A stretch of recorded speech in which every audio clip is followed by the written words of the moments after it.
Hello, the Grey Man 42 years today, and today we are gonna read some Nuclear Revenge. The reason I decided to read some Nuclear Revenge for today is because, as you could see from my last video that was like petty revenge, the revenges were pretty tame. And so, let's get into some good revenges. Without further ado, let's get started. Also, music DJ. I hunted down my credit card thieves. Crossed post recommended several times in petty revenge, delete if not allowed. Yesterday morning, I received an email notification from my credit card company stating a transaction for this much money, damn, at a med spa was declined, and another stating it was approved. What? I immediately called said credit card company to report the fraudulent charge. Turns out, my card has had fraudulent charges over the past 3 weeks with purchases including various hotels in my area. How do you guys not notice this? eBay, gas station, self-storage, and moving truck rental. I rarely use this card. How many cards do you have? The last time I used it in person was in February, and last online purchase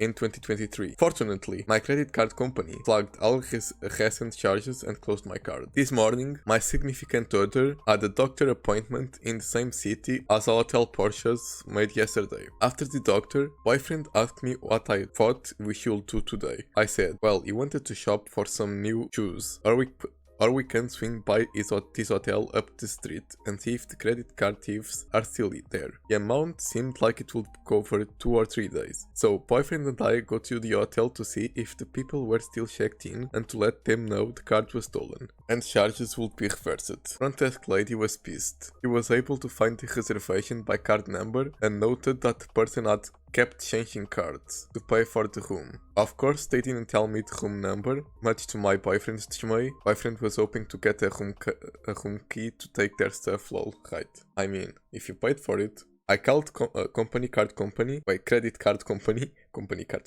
hell am I saying? I called credit card company and they asked me to call the police. I called sheriff department and they arrived within 20 minutes. Yeah, they are a bit late. I was surprised they even came. I gave them my report, ID and credit card. The deputy asked if I wanted to prosecute. I said yes. But can I prosecute if my credit card company is going to refund all the money anyway? Yes, you can, because they are committing crime. Then they went inside and spoke to the front desk, who provided them the invoice. My friend and I waited outside in front of the lobby. Then, through the automatic sliding doors, I heard the front desk lady yell, "That's him! He's trying to leave!" Light Hispanic dude with a bull terrier, of course he has a bull terrier, and several bags get placed in cuffs. He gets brought outside, searched, and dog gets cuffed to a trash can. How do you cuff a dog to a trash can? Like, I know you can cuff a dog, but like, how do you cuff anything to a trash can? It's a can. And another little Asian guy gets brought out in cuffs. A third deputy arrives and brings out a fancy Asian lady with a face full of fillers, 2 suitcases and a couch backpack. 4 officers start going through the backpacks on the hood of their car. We see passports, IDs, credit cards. They pull out a big credit card printing machine and a laptop. What the? They were forging credit cards. Then they pull out a big Ziploc filled with crystal meth, and the clock exclaims, "Here we go," and turns towards us to flash a smile. Damn, that was a big crime operation going there. 2 of them go back to search the hotel room and bring down 2 bags with more drugs, a scale, 4 car keys, and a big wad of cash. Will you guys keep the cash? Because that will be great. Unfortunately, none of the cars were in the parking lot, and the perp said they had been traveling by Uber. The cops contacted one of the thief's friends to pick up the dog, who arrived pretty quickly. It was an older Asian dude with tattoos. Jewelry in an old luxury SUV. He was probably one of the brains of the operation. Don't worry, we got his pics and license plates. All these guys seemed like characters out of The Brother's Son. I guess this is a series of mafiosos or something. The deputies then gave me all the paperwork and told me that one of the guys said they stole my card off of the internet. I would have guessed that they used a scanner while I was at the fair a few weeks ago. I find that so weird because I haven't used my cards online in almost a year. That doesn't matter as long as it is in the internet in a place. It doesn't matter where your card is. It doesn't matter how fresh or old you used it. So people always use temporary cards. Here in Portugal, we have an application called MBWay, and every time I make a purchase, I can like create a new credit card that is like single use, and I usually do that. Apparently, they made a physical card that had a different name on it. Anywho, I walked inside to give the front desk a copy of the incident number, and then I remembered something else. I remembered seeing another transaction for a storage unit that was made yesterday, and 2 charges at a rental truck company. I go back outside and talk to the sheriff and asked him if he wanted me to try to figure out where that was. I was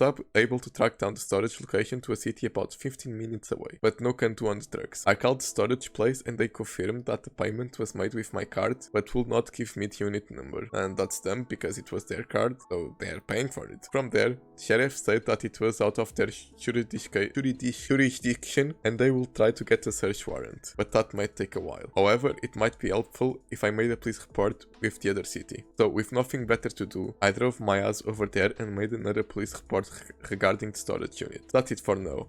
We'll update if anything else happens. In the meantime, I will call up the credit bureau to freeze my social security. Tell my dog to be on alert and load magazines. Any other suggestions? Also, Copper asked if I wanted to prosecute, but that was before the drug bust. So do I need a lawyer? Better call Saul. Thanks in advance. You do not need a liar. Your liar is the prosecutor. I mean, they aren't your personal attorneys, but they are prosecuting the crimes on behalf of the state. If they choose to prosecute, and they will, highly likely those people will take a deal. But if it goes to trial, you will be called as a witness. That's it. Oh, that's good to know. Okay, next. So my old boss, beloved by all, first title, Disrespect Me, I'll ruin your whole damn career. This seemed like a good one. So my old boss, beloved by all, left the company last year, while they were trying to find a replacement. Upper management decided that the person in charge of another department will be our boss, for the time being, of course. This person, let's call her Tina, does not have a single idea of what anyone on this team does, nor does she want to learn what we do. Fine, whatever. Just let me do my work, get my money, and leave me alone. Makes sense. This issue comes in when she suddenly decides that we are disrespecting her with everything we do. The fuck? What's in her problem? Not early enough to a meeting, 15 minutes is her latest earliest. Within 15 minutes? I mean, if you're on a meeting after 15 minutes, you're late. So I kinda guess that. Disrespect. Have to step away to the restroom. Disrespect. Okay, this one I don't get. Take your PTO that's offered by the company. Disrespect. That's a good one.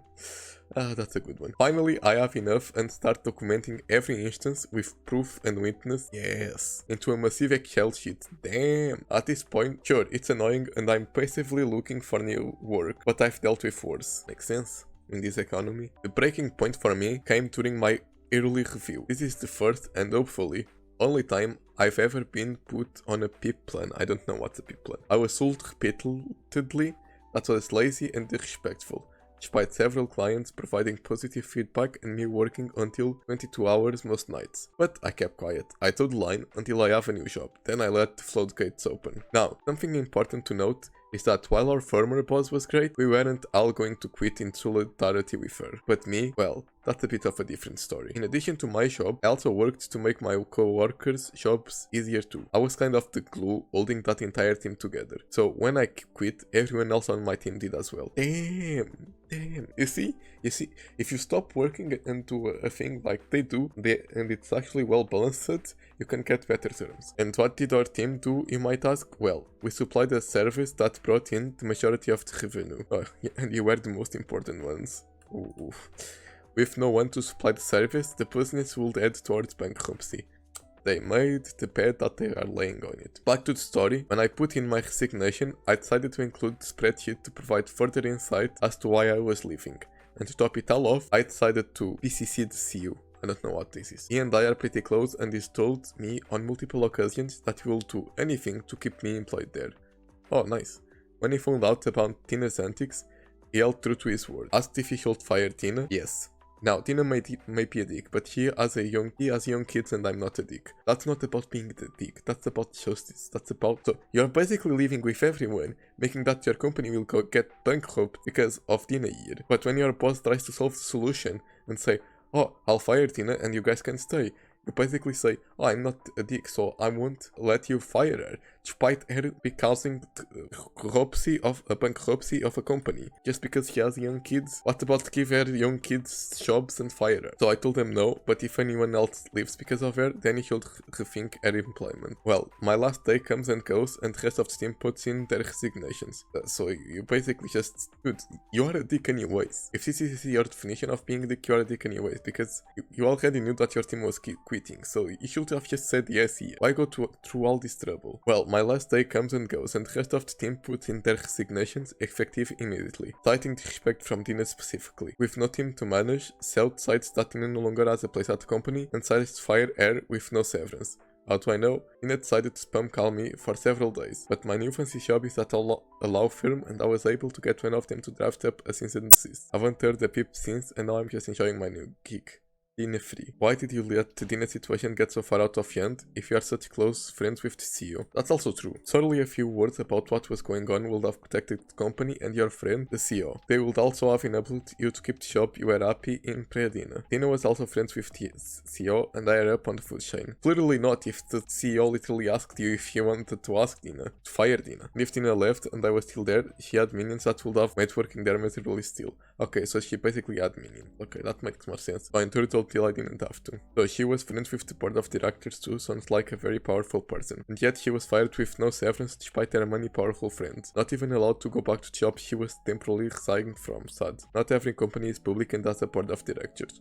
My husband's company and my old company has a C-suite of employers, but CEO has final say even in their hiring. He's the final decision maker, so if you want someone gone, as long as HR says it's not a legal issue, they're gone. If you want someone promoted, they're promoted. Hell, my husband didn't even interview for his most recent promotion. CEO unpicked him for both, and that was that. But there are also things that have been pushed on him outside of his job description over the years that he won't say no to, because even though the CEO obviously likes him, the person who's making the demand is also liked and is higher up, so he wasn't going to make waves. It can absolutely be an issue of who's going to believe more in that situation. Yeah, I can see that. Okay, next. I have an affair on my friend. A childhood friend that was the most empathetic, kind guy I've ever known, did the itch in the Navy.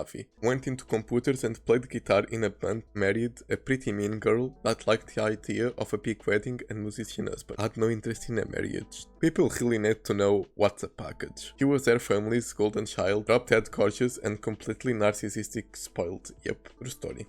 They buy land, he borrows money, and as his family build their house to reduce costs. He was paying them back over time while she spent money and socialized, sometimes working a part-time job. Inside of 2 years, she's bored and starts an affair. Okay, I'm starting to think that thing isn't nice guys finish last, is more like nice guys pick bad women that allow them and others to finish at the same time. Or we think never stopped affairs. But gets caught, and while the empathetic guy tries to work things out, he makes false accusation of domestic abuse, typical, and files for divorce. With restraining order keeping him out of the home, he and his family pulled with their own hands. What the? Well, I hope that revenge is pretty good. Now, keep in mind he's still paying his family back for the home, still ordered to pay for the land, and most of the upkeep/maintenance is back in his childhood bedroom while his wife entertains her man in that. I don't know if I would have a legal revenge after that one. With some research by the lawyer, the family still technically owned the house. Now, my family owned the heavy equipment business, including structural movers. Look up house movers to verify what I said. When she went on vacation with her family and new boyfriend, we went in, jacked up the house and drove off with it. Repossessed. Nice. The structure wasn't covered in the court order, just mortgage land. She had legal claim to the land, her name was on the mortgage. But the structure appeared nowhere on the deed, and there was still money owed on most of the material/labor. So it was simply reposted. Now, it just wasn't happy at all. I don't care. You should be happy after that shit. But it wasn't illegal to repossess since the land mortgage was the only thing he was court ordered to pay. She came home to foundation pipes and wires sticking out of the ground, and a crap used yarn band with her personal possessions in it. Now, it wouldn't be nuclear if it stopped there. It wouldn't. Since the main character has recently passed away, I can tell more. We had a guy called Big Bob, and the name fits. Everyone probably knows someone that fights child death, is a walking demolition crew, and in fact we called him Demolition Man for a while after the movie. Apparently someone put Ush dildo smeared with dried whipped cream crust in her possessions, found when her dad and friends came to get the rest of her possessions out of the art barn. There were also extremely insertion porn and bestiality porn magazines, bongs shaped like cocks, etc. Someone used their pictures in the dating magazines, pre-internet, for a paid escort with her phone number. Her parents even had to change their phone numbers a few times. Someone got those change of address cards from the post office and sent their mail around the country. Someone knew exactly when the legal separation happened, and she was supposed to get her own car insurance, but she didn't get that letter. Her car burned down in her workplace parking lot a few days after the legal separation happened, and of course, she didn't get insurance company notification in the mail, so no insurance. Someone had intimate pictures printed, man's face blacked out on flyers, printing pointed out that wasn't her husband at the time and stuck them under windshield wipers at their family church. Every place she worked, all around her neighborhood. Cops got involved in that, but they couldn't find where the flyers were printed. Big Bob was an over-the-road truck driver. Everything died down when she finally agreed to let her friend buy her out on the land for a reasonable sum, paying for it twice, and dropped the restraining order. Less than a week after he had cleared the title, the house showed back up right where it was before. Since it was still on the steel, was to move it, all we had to do was stick a truck back under it and take it back, hook it up. This wasn't until she decided to marry a guy from a hard-working family that were doing well. He loved pumped poor hard-worker King Sap, he never knew what hit him. She had a bachelor party with her pretty mean girlfriend at a local recreation lake, and rubbed in their bachelor party was going to cost more, be better than her wedding to my friend. I think that's what fueled the NuclearRevenge. The flyers showed up all over at his bachelor party at his parents' house with his family. Their bachelor party got busted for drugs, where they found several people in various states of undress, including the bribe to be, and quite a bit of drugs, punches of alcohol, etc. When that wedding blew up, the wedding dress from the first marriage to our friend showed up on a scarecrow with a pentagram on the front. What looked like blood paint on it in your front yard. No one ever missed the wedding dress from the first wedding until then. Every week plays, every time she dates someone seriously, flyers showed back up. She finally gained about 50-70 pounds and quit trying to date seriously. She looked like her 17-pound overweight mother, but 30 years later, he married a fat truck driver eventually. Rest in peace, Big Bob. You were one hell of a friend and we are all going to miss you. We'll sing the song of your people and raise a glass to you every time we meet. Stories like this make all the shitty posts worth it. Yep, this is the moment your jaw dropped. Okay, Satan. I've already eaten all the popcorn, give me a sec. It truly feels good when you have motivated friends. Seriously, that's where the nuclear started? I thought it had been pretty nuclear already at that point. I wish I had a friend like Big Bog. And this will be all for today. See you on the next one.